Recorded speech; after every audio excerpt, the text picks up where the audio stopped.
Welcome to 90.5 WASU on YouTube. Today we are going to have number 16 Coastal Carolina take on the Mountaineers here at Jim and Betty Smith Stadium for the second day in a row. I'm Will Battershell, and joining me today is Tristan Biesel. Tristan, this matchup is a huge matchup for the Mountaineers. What do they need to do and improve on from yesterday to set themselves ahead of Coastal?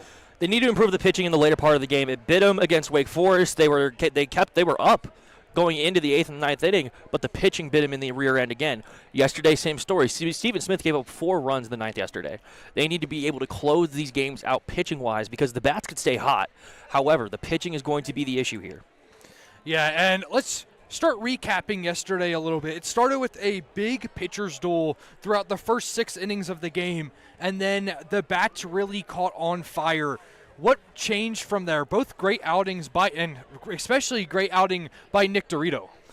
Again, it just feels like outside of the starting pitching, the middle and long relievers and these closing pitchers, they can't really get a grip when they come into the game. If you're going to be able to have these guys like Nick Dorito or Gage Peterson today, who I'm expecting to perform really well, a 1.64 ERA, 3-0 on the year with 4 games played and 4 games started for App State, it's going to come down to the middle part, the middle relievers, the long relievers, and the closing pitchers to be able to come in here and keep the hot hand in terms of the pitching battle. And the bats have to stay consistent as well. You can't have multiple scoreless innings against a team like Coastal. Yeah, and after the scoreless 5 innings by Dorito, then Coastal put up 4 in the 6th and 2 in the 7th to give them a 6-0 lead over the Mountaineers. But over the next 2 innings in the 7th and 8th, the Mountaineers were able to tie it up at 6th. And then you mentioned Steven Smith giving up the 4 runs in the top of the 9th, and the Mountaineers just were not able to recover. But today, different story, new pitchers on the mound. We have Gage Peterson versus Ross Norman. And more importantly, who are the standout players for the Mountaineers for you today? Honestly, you're going to look at the first 3 hitters in this rotation. Nico Soul, Steven Smith, and Riley Luft. Riley Luft, a guy who is finally finding a little bit of power in the bat. He's got 2 home runs and 13 RBI on the year, but the average down a little bit. He's at 261. However, you want Steven Smith, the guy batting at the 2-hole today, the shortstop today, batting 346 on the year. You want him to start hot and stay hot throughout the day here, but also I'm going to take a look at Joseph Zamora. His batting average has finally gone up. Really rough, slow start to the year, but now he's batting 333. Him and the rest of these seniors and some of these older guys are going to have to be able to stay consistent throughout the rest of the day. Now let's go to the other side of the diamond, to this number 16th ranked Coastal Carolina team. A really stout team that's had a really tough schedule, but who are 2 players that really stick out to you? You asked me for 2 players. I'm going to give you 3. This middle infield and the hot corner. They are ranked top 10 nationally for double plays per game. They've turned 16 through the first 16 games of the season, and they score. When they score 6 or more runs, they are 9-1 on the year, and they're able to protect the lead. They're going 9-0 in leading after 8 innings this season, and they've totaled 43 extra base hits on the year, Will. But for Dean Mijos, the starting center fielder today, he's batting in the 1 spot. He's batting 385 on the year. Coastal's leading hitter. He's in 65 at-bats. He's got 4 doubles, but he's also stolen 2 bases, and that on-base percentage looking high at 467. He's going to be the spark plug for this offense. Let's take a look at Coastal Carolina's last couple games. First, the series last weekend versus ECU. They started off hot with 2 straight wins versus ECU, and then falling to ECU in 6 innings on Sunday due to a weather-shortened game. And then Tuesday, they go and play Wake Forest and upset Wake Forest 10-4. So the team that App State really competed against, Coastal just goes in there and wipes the floor with them.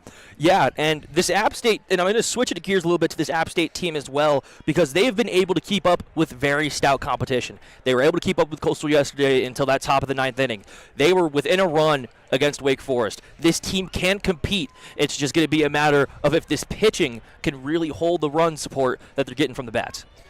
Yeah, and then looking at the Mountaineers' schedule, last weekend they played Presbyterian, where they swept the weekend against Presbyterian, and then here at home played Western Carolina, and just got, that's plain and simple, they just got smoked. But also this Western Carolina team was coming off of huge momentum after beating number 11 Georgia at Georgia.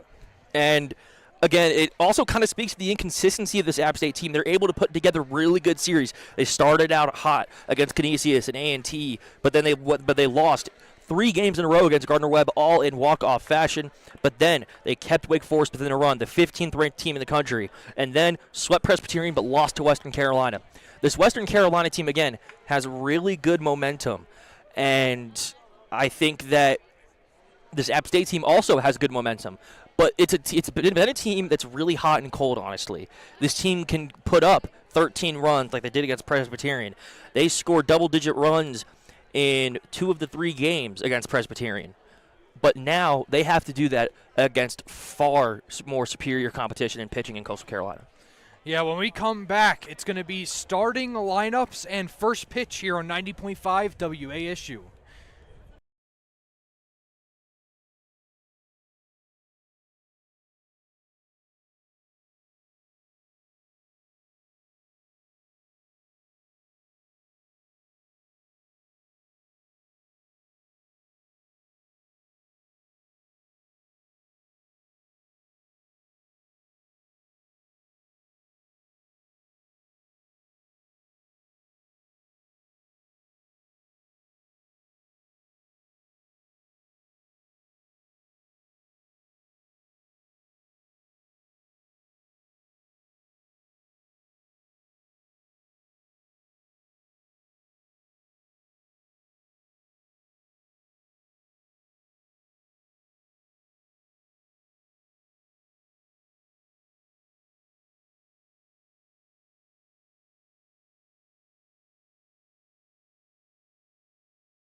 Welcome into Jim and Betty Smith Stadium. It's 62 degrees, partially cloudy, a beautiful day for baseball up here on the mountains. And we have Titan versus Titan matchup. Tristan, there's not much more you could ask for. Especially a great series like this against two very great teams. And this opens Sun Belt Conference play for both teams as well, Will, after Coastal went through a gauntlet of out-of-conference play. App State the same as well. Let's not take slouches. They played Western, they played Gardner-Webb, they played Duke and Wake Forest. Both of these teams are very, very well talented, and as the team gets ready to take the field here, it's going to be very exciting to see how this App State team can come back and potentially get a win here against Coastal Carolina. Yeah, both very battle-tested teams, so it's going to be awesome to see just who has a little bit more experience and who can put themselves over that edge. We saw yesterday in the ninth inning, Coastal coming through and breaking the 6-6 tie to take a 4-run lead and ultimately win that game 10-6. So really big game. It's going to be close. It's going to be down to the wire. We saw App State make a huge comeback. They were down 6-0 and in the eighth came back and tied it at 6. Did a very similar thing a week and a half ago against Wake Forest where they were down 7 and came back and tied it at 8. So it's going to be just how consistent can this App State batting lineup be, and can the pitchers keep them in the game? Yeah, and if the pitchers can keep this App State team in the game, who says they can't lose? Who says they can't win? Because we know the bats can put runs across the board here. And as Gage Peterson gets ready to warm up here, it's going to be on his shoulders through the better part of the first part of the game here. And again, he's a guy who can do it. He's got an ERA of 1.6 in 4 starts. He's a 3-0 record. He's punched out 32 guys on the year against Ross Norman, an ERA of just under 9. In 16 and a third innings, he's given up 22 hits, 16 earned runs. He's only struck out 12 batters. He's also hit 5 pitchers as well here.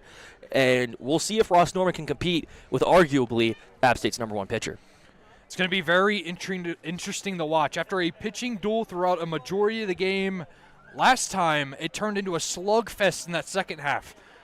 It's really a who knows what's going to happen situation until we see what happens. But Gage Peterson, as you mentioned, a very, very good pitcher and very consistent for this Mountaineers team, especially with only allowing the 17 hits compared to the 32 strikeouts.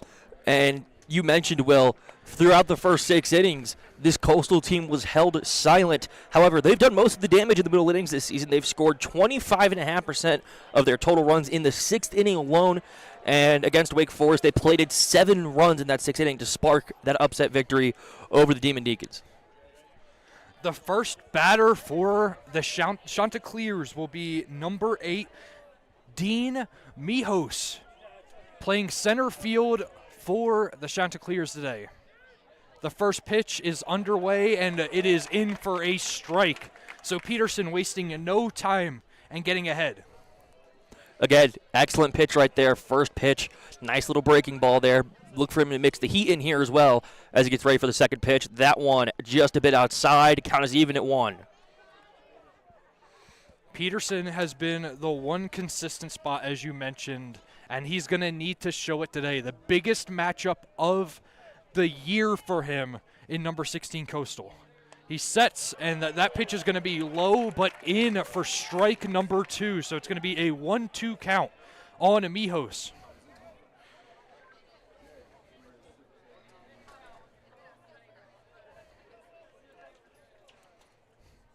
Peterson, a bit outside on the breaking ball. It's going to even it up at 2.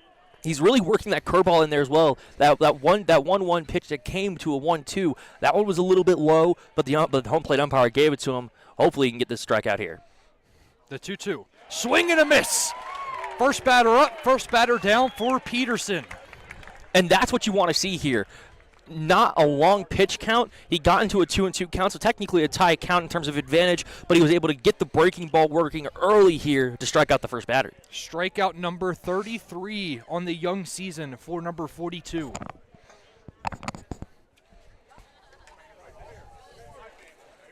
Trace Mazon getting ready to take the plate here for Coastal, the number 2 hitter. He's a .382 hitter on the year.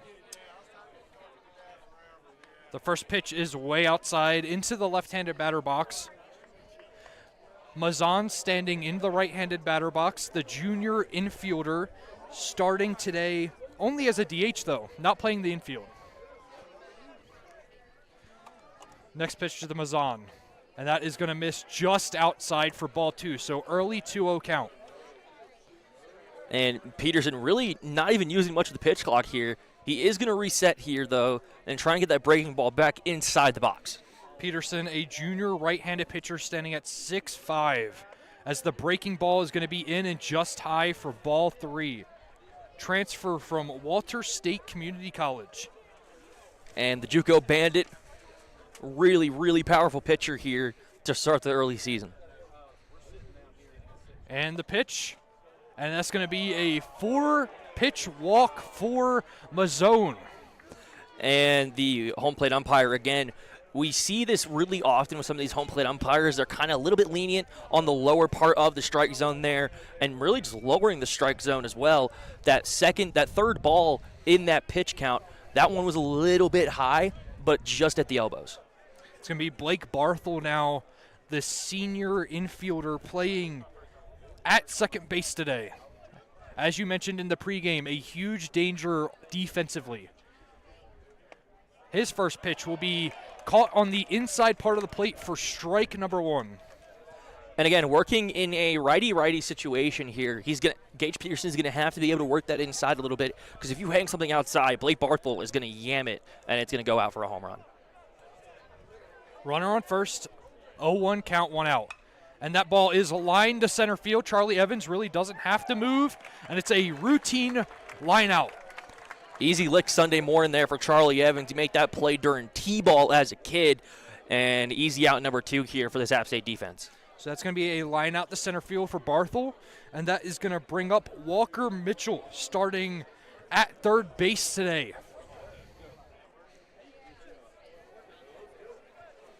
Again, another part of that infield that has turned so many double plays here early on in the season. Very strong defensive unit for Coastal Carolina. Mitchell, the 5'11" right-handed batter from Lexington, South Carolina, as that is a check on the runner at first, and he is safe.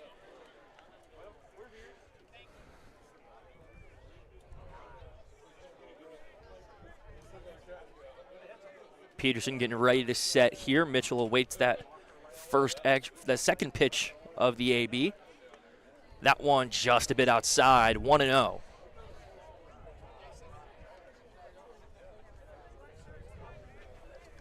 Mitchell batting .259 on the season, batting in the 4-hole for the Chanticleers.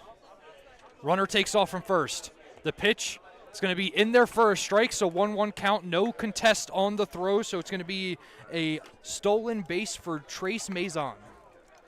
And for Trace Mazon, not a guy you really expect to go out there and get a stolen base, only his second on the season. And the pitch by Peterson is going to be a fastball that's a low. So it's going to make it a 2-1 count, 2 outs, runner on second. And again, the last thing you want to do is put runners at first and second there and just really load the bases early on. You got 2 outs here. Get out of the top half of the inning here. And the pitch. Contact is going to be popped out of play. And so it's going to even the count at 2. 2s all over the board. 2 balls, 2 strikes, 2 outs, runner on second here at the top of the first.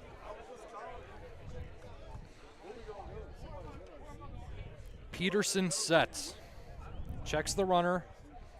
Zamora not holding him on, and the pitch. High fastball.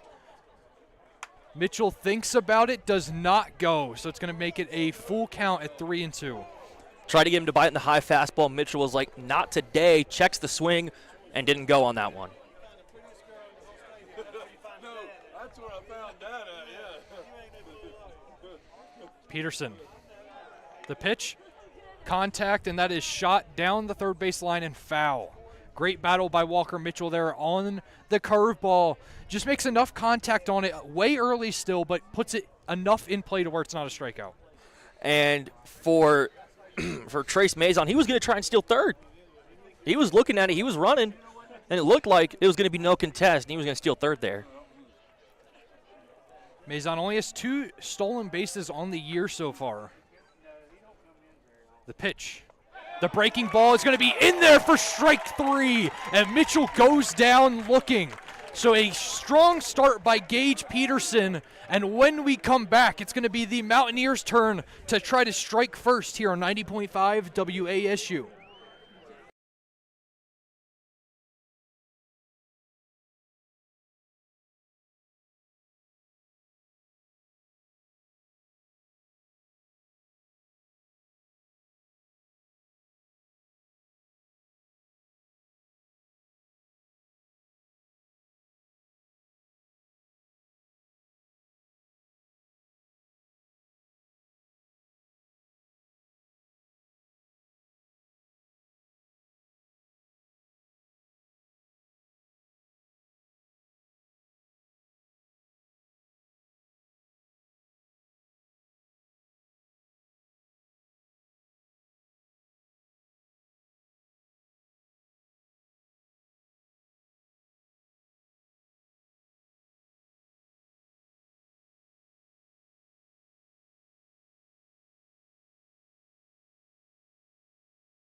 Welcome back to Jim and Betty Smith Stadium here on 90.5 WASU's YouTube. The top of the first, very quick inning for Gage Peterson, only allowing 1 walk and then 2 strikeouts and a lineout. And now it's going to be App State's turn, led by the bat of Nico Soul. Batting second will be Steven Smith, Riley Luft, Ethan Puig, Colton Denton, Tank Yakubi, Jalen Seward, Charlie Evans, and Joseph Zamora. Not really used to seeing Joseph Zamora in the bottom third of that of that batting rotation. Zamora almost acts as a second leadoff guy if you look at it. The way that the rotation or the batting lineup has shaped out the last couple of games, he's just that second leadoff dude. But the first leadoff dude, Nico Soul, batting .250, 4 home runs. The freshman from Marvin Ridge High School, playing DH today for the Mountaineers. The first pitch to Soul is going to be in there for a strike on the outside part of the plate. And again, when you're in a righty-righty situation here, you really want to work that outside part of the plate, get the umpire to get those calls for you. Yeah, Nico Soul standing in the left-handed batter box. One of the few lefties on this Mountaineers team. As he receives the second pitch, and it's going to be a called strike that just was not caught by catcher Domenico Tozzi. Yeah, it looked like Domenico Tozzi there just couldn't get a hand on it. And it's going to be called a strike 2 here for Nico.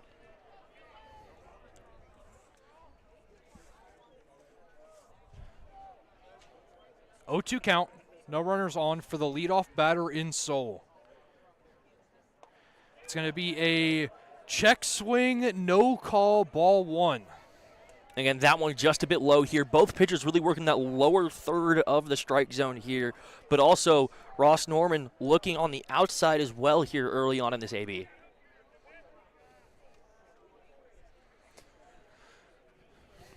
The set in the pitch, and that is going to be hit. It's going to hit Nico Soul, it looks like. Or Nico at least believes it hit him, and then now he calls for the challenge.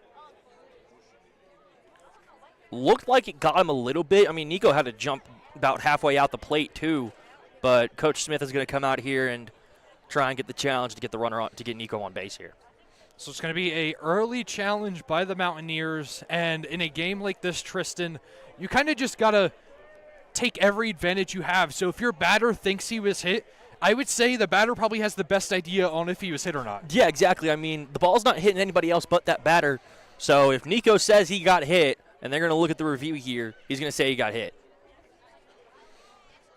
App State, a team in the Sun Belt that uses this review quite often. We saw in the Wake Forest game especially where they used all 4 of their reviews just to try to gain that competitive edge, and Kermit Smith was 3 for 4 in those challenges. Yeah, and if you take that challenge and you win 3 out of 4 of them, you're at a 75% clip. And whenever Kermit usually calls gives that double tap to the ears, that's going to be a good call, and he's more than likely going to win the challenge. Now, at least from our vantage point, Will, I don't think it hit Nico. If it caught him anywhere, it probably caught him on the elbow guard because he had to jump outside the box there.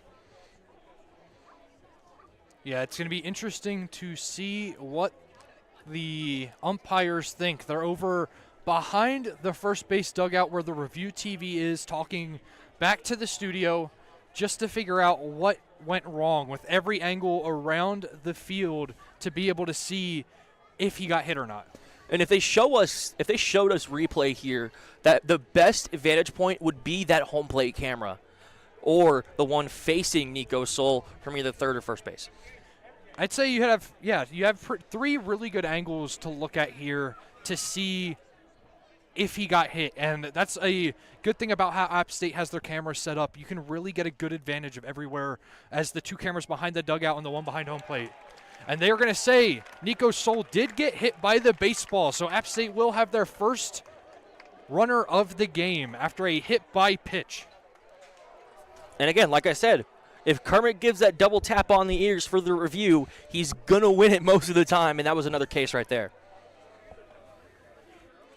So a runner on first now, and it's going to be the 2-way player in Steven Smith. Smith is playing shortstop today for the Mountaineers. His first pitch will be inside and high for ball 1. Very inside high fastball there by Ross Norman, and Nico Sol, a guy, he had that really strong lead, and he's got 3 stolen bases on the year. Smith, the graduate student,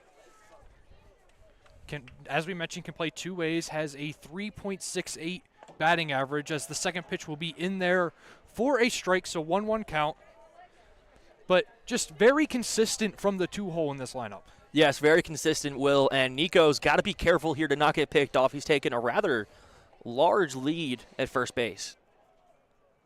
This Mountaineers team is quite of a fast team as the pitch is there and just kind of poked over the first base line and out of play for strike 2. Yeah, I mean, he got just enough contact on there that would have been a bloop, probably a bloop single if the first baseman didn't get there, but it just rolls down the third base line or the first base line, foul. It's what the people like to call a cue ball shot almost. 1-2 count, runner on first. Sol with a very good lead. The pitch, and that ball is going to be hit to left field, and it's going to be a routine pop fly for Tank Thorndike, or Colby Thorndike, excuse me. So that's going to be the first batter out. You see Steven Smith talk to the next batter in Riley Luft, just giving him a little information on what he's seeing from the pitcher and what to look out for. And again, Riley Luft, another guy. Remember last year, him and Tyler Lichtenberger, the guys from Boca Raton, Florida, those 2 guys came in and made really good noise, and Riley Luft making noise here for App State. Riley Luft, a sophomore, had a good freshman season, is batting .265 so far in this young season, as that first pitch is going to be in for a strike.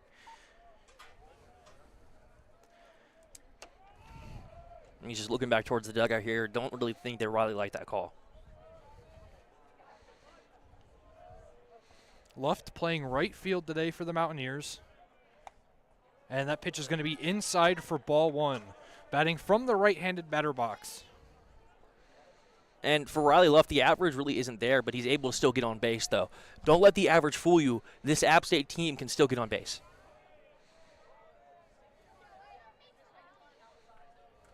Norman sets. And Nico Sol takes off, and he's going to be safe as that ball sails into center field. It's a great job by Blake Barthel to pretend that he caught the ball to hold Nico Sol at second, because Nico Sol definitely had the opportunity to go to third, but still, never more the stolen base. Yeah, I mean, still got the positive outcome there in the stolen base, but again for Blake Barthel, heads-up play to keep Nico at second rather than him realize, oh, the ball's halfway through center field. I can go steal third, too. Now it's going to be a 2-1 count to Luft, 1 out, runner in scoring position.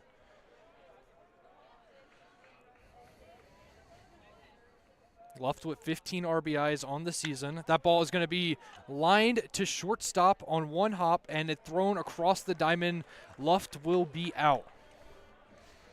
And for Riley Luft there, I mean, still relatively quality AB there. He saw what he wanted to see. And as Ethan Puig comes up to step into the box here, you really want to move the runner, Nico Sol, to home base or to home plate with 2 outs. Great calm play by Ty Barango there to get it across the diamond to get out Luft. Puig on the year, another sophomore for this Mountaineers team, batting .246. The first pitch to Puig is going to be outside for ball 1. And again, working on the righty-righty matchup here between Puig and Norman. Norman really going to work the inside of the plate. He worked that inside part of the plate against Riley Luft. That might be his point of attack here early on in this ballgame. The next pitch is going to be in there for a strike. So 1-1 count with 2 outs, runner on second. 0-0 ball game in the bottom of the first. And early on in this ball game, Will, really looking like a duel of pitchers once again.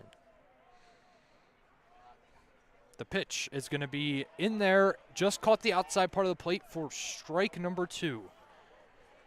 And again, while Ross Norman's attacking that inside part of the plate, he's mixing up the pitch location. Instead of just putting one location, he's moving between left, right, and center of the zone. Now a 1-2 count to Puig. That ball's going to be grounded to third. Cross the diamond, and that's an easy play for the out for Walker Mitchell as the Mountaineers strand one on the hit by pitch by Nico Sol. But when we come back, it's going to be Colby Thorndike, Rex Watson, and Braden Horton up next for the Chanticleers here on 90.5 WASU.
Colby Thorndike stepping in for the Coastal Carolina Chanticleers. Top of the second inning, score tied at 0. Both teams stranding a runner in scoring position for the first inning as Peterson will throw that first pitch in there for strike 1. Yeah, Thorndike playing first base today for the Chanticleers, batting in the left-handed side, so a righty-on-lefty matchup. Peterson, the 0-1. That one hefty, swing and a miss there for strike 2.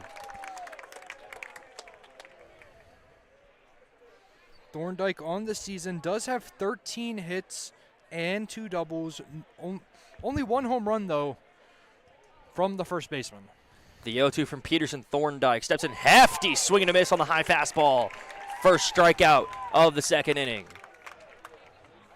Strikeout number 3 for Gage Peterson today. And that's Thorndyke's 15th strikeout of the season. Swung at the high cheese there from Gage Peterson to retire the first batter here in the top of the second. Stepping up now for the Chanticleers is number 12, Rex Watson, and he will be playing in right field today. Sophomore bats .283 on the year, gets ready to step in to the left-handed batter's box here to face Gage Peterson. Peterson gets ready to deliver the first pitch. He fires. High curveball, way high. First count, 1-0.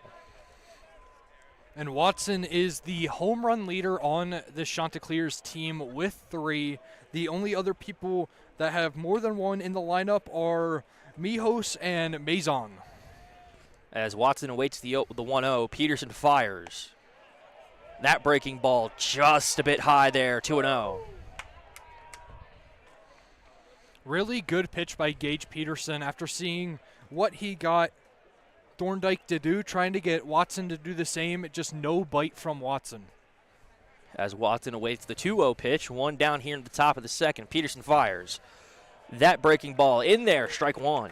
That's just a beautiful curveball.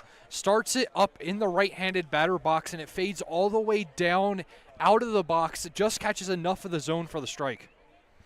2-1 count, 1 away, top of the second inning here. Gage Peterson getting ready to go back to work here. He sets, kicks and fires a 2-1. That one way inside, almost got Watson there. 3-1 advantage to Rex Watson. Yeah, they'll probably back Watson off of the plate just a little bit. Very quick fastball, just barely gets out of the way of it. Watson in a 3-1 advantage here as Gage Peterson gets ready to fire. He fires. That 3-1 pitch in there, count full at 3-2. It's a beautiful job to switch to the sinker, and it just catches the outside part of the plate on the back door, and, I mean, it just freezes up Watson. Perfect pitch that you can throw in that situation. The 3-2 from Peterson, looking to get the second strikeout of the inning here. He fires the 3-2. That one shot foul towards the left field, and that one's going to go into the woods. Great battle by Watson, though. Just keeping his hands tucked in on the heater and just gets enough of it to stay alive in the AB. And that's about all you can ask for after your first batter goes down swinging. 3-2 remains the count. 1 away here. Peterson versus Watson. Peterson fires. That one swung on and missed for strikeout number 2 of the inning. Strikeout number 4 for Gage Peterson here today. Very, very lively fastball, and that's back-to-back batters that just have not been able to catch up to it, and it's just they're just creating wind that's making these windmills fly behind us. As Rex Watson steps out of the box, Braden Horton will step in, the senior, and he will be playing in left field today. 2 away now here in the top of the second. Peterson gets ready. He kicks and fires. That one chopped shallow center field. Nico's Charlie Evans going to be there. An easy lick Sunday morning for the third out. 1, 2, 3 down go the Chanticleers. Through the top half of the second, the App State Mountaineers do up here in the bottom of the second. Keep it here. We'll be right back on 90.5 WASU.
Welcome back here to Jim and Betty Smith Stadium here on a beautiful Saturday afternoon for baseball.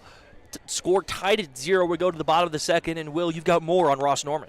Yeah, Ross Norman has pitched in 4 appearances, 2 wins, 2 losses, only pitched 16 innings in those 4 appearances. So averaging just a tiny bit over 4 innings pitched with 16.1. So don't expect him to go too far into the game, especially if the Mountaineers can get to him early.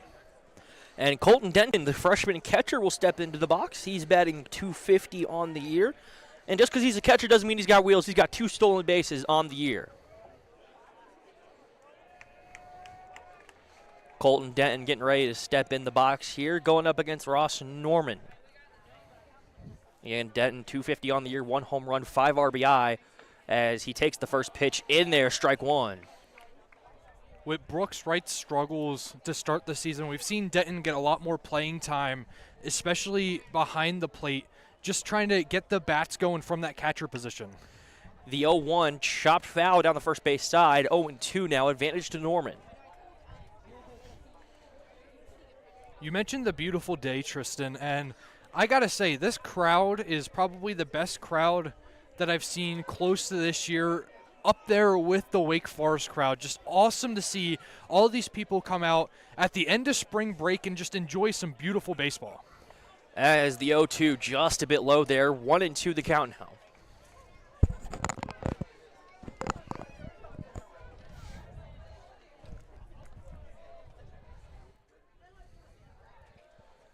As Denton awaits the 1-2, Norman fires. That one chopped shallow into right field. The right fielder's going to get it for Coastal Carolina. That's Rex Watson. 1 away here in the bottom of the second inning. We've seen a lot of routine pop flies and lineouts to these outfielders so far. Both the batters on both sides not really having the luck that they need and just hitting balls hard to gloves. And Tank Yakubi will step into the batter's box here, the senior out of Massapequa, New York. Steps into the box here for the Mountaineers.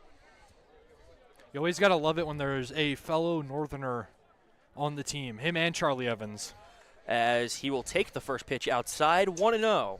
1 away here in the bottom of the second inning.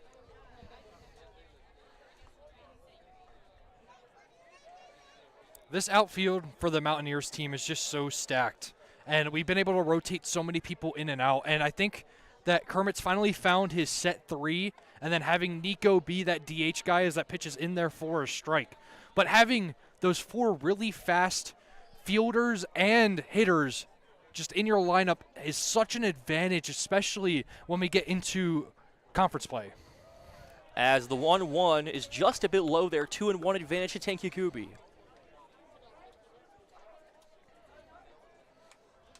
Steps out, steps right back in the box here, giving Ross Norman not a second to regain himself here as Norman gets ready to fire the 2-1 pitch.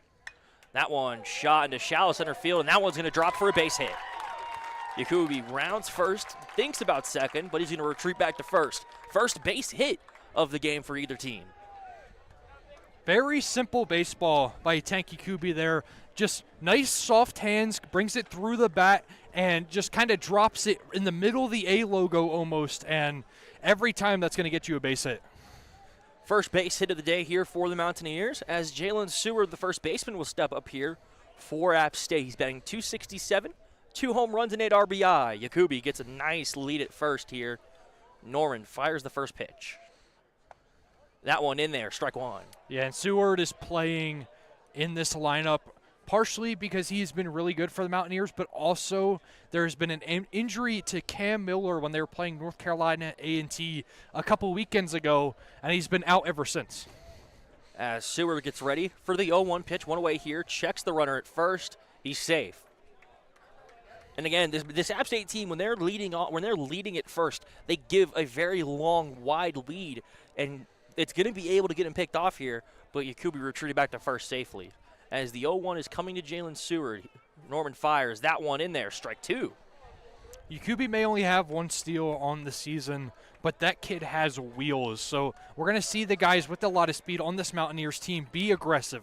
They're trying to steal those bags and get runners into scoring position, especially with less than 2 outs. And another pickoff attempt there by Ross Norman. Nothing doing. Still 0-2. One down, one runner at first here. Bottom of the second inning. Score is still tied at 0. Norman ready to deliver the 0-2. He sets and fires. That one hefty. Swing and a miss by Seward. He's down on strikes. Looked like it confused Seward just a little bit there, as it looked like a very hesitant swing. He kept the bat tucked really close to his body and didn't even really finish the motion as he decided to start walking to the dugout. Next up to bat here for App State is the Levittown, Pennsylvania native Charlie Evans, fellow Northerner alongside my broadcast partner, Mr. William Battershell. Charlie Evans playing center field here today. From the same hometown. As Evans gets ready, first pitch of the AB. Ross Norman looks like he's finally getting a little bit of a groove here, really working that outside breaking ball against these right-handed hitters. With Evans, you don't really expect him to light up the scoreboard with a bunch of home runs or anything. It's going to be really consistent shots over the infield, and then he's going to get on, and his speed becomes a problem then. Or bunt the ball like he just did. And he's going to bunt. Evans, will he beat him out? No, he does not beat him out there. And that will be the end of the inning. And looks like Kermit's not going to come out, but I think we're going to get a review here. Yep, they're going to bring out both teams here, and it looks like we're going to get a review here. Will, from your vantage point, what do you think the call should be? That was a very bang-bang play. I don't know if I have a set, yes or no, because it was so close it was hard to tell from up here. It's probably a good call they called to go to replay, because there's a very good chance with Evans' speed that he could be safe. Yeah, and again, like you said, Will, Charlie Evans is not a guy who's going to light up the scoreboard with home runs, but when he has to play small ball, that Pennsylvania native will play small ball. And again, for a guy like Charlie Evans, a guy who went through so much last year, at least in terms of the injuries from last year, it's good to see him come back at the start of the season and perform for this App State team. The injuries were a really big problem last year for Evans. Early in the season, first series, he lays down a bunt. The bunt hits his finger, and he breaks his finger. So then he's out for the next month and a half or so. And then he comes back, does great, is a great support player from that 8-hole last year where he was hitting. And then he tweaks his ankle rounding second one time. And then that sets him back once again. So far, it's been a very good, healthy season for Charlie Evans. And in his senior season, that is the most important season to stay healthy. And he's staying healthy so far, as we're still waiting on the review here from the umpires. And for today, first base umpire Rusty Griffin made the call there, out at first. We'll see what the call is after further review. And again, just a very bang-bang play there by this very, very stout Coastal Carolina in middle infield. And we mentioned during the pregame as we get the call here. And looks like it's still going to be the call on the field. It is out at first. So runners remain stranded at first, and a bang-bang play by that Coastal Carolina middle infield will end the second inning. Scoreless after 2. Keep it here for the top of the third inning here on 90.5 WASU Sports YouTube.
Top of the third inning here at a very beautiful Jim and Betty Smith Stadium here in Boone, North Carolina. The elevation 3,000, almost 500 feet actually here at the top of the App State campus here at Jim and Betty Smith Stadium. And the catcher, Domenico Tazzi, will step up to plate for the Chanticleers of Coastal Carolina. Gage Peterson set to go back to work here. He fires the first pitch. That one shot looked like it's going to go into shallow right field here. And a routine fly ball, almost lost in the sun there. But first out here in the third inning. First pitch, first out here. And let's see, Riley Luft made that play in right field. Yeah, great play by Riley Luft. Pretty routine. The sun does get tricky this time of day as it is basically sitting behind that home plate area. So that's going to be something to watch out for as we get a little later into the game. It's going to kind of block out the ball for these outfielders. Bottom of the lineup for Coastal Carolina, Ty Barango will step in, and that ball just rolls past the inside part of the plate there. 1-0 for Ty Barango. And again, really good to see Gage Peterson really get the consistency back on that breaking ball and able to work that fastball in as well here. He gets ready to fire the 1-0. One down here in the top of the third inning. That one chopped towards right, and that one's going to roll fair, and that one's going to get 2 bases. Barango will trot over to second base, and that one's going to go be recorded as a hit. So first hit of the ball game for Coastal Carolina. Then again, really hot chopper there. Could not fall into the glove of Ethan Puig over in third base. Yeah, it hits off the top of the glove. Just out of reach for Puig, and then him touching the ball made it a little bit worse because that shoots the ball all the way to the bullpen corner on the App State side, and that's what allows Barango to get his first double of the year. First double of the year for Ty Barango. Brings up the top of the rotation here. Dean Mijos will step in here for Coastal Carolina. He went down in his first appearance as that first pitch is in there, strike one. Mijos down on strikes in his first AB. He'll step right back into the box, though, here, top of the third against Gage Peterson.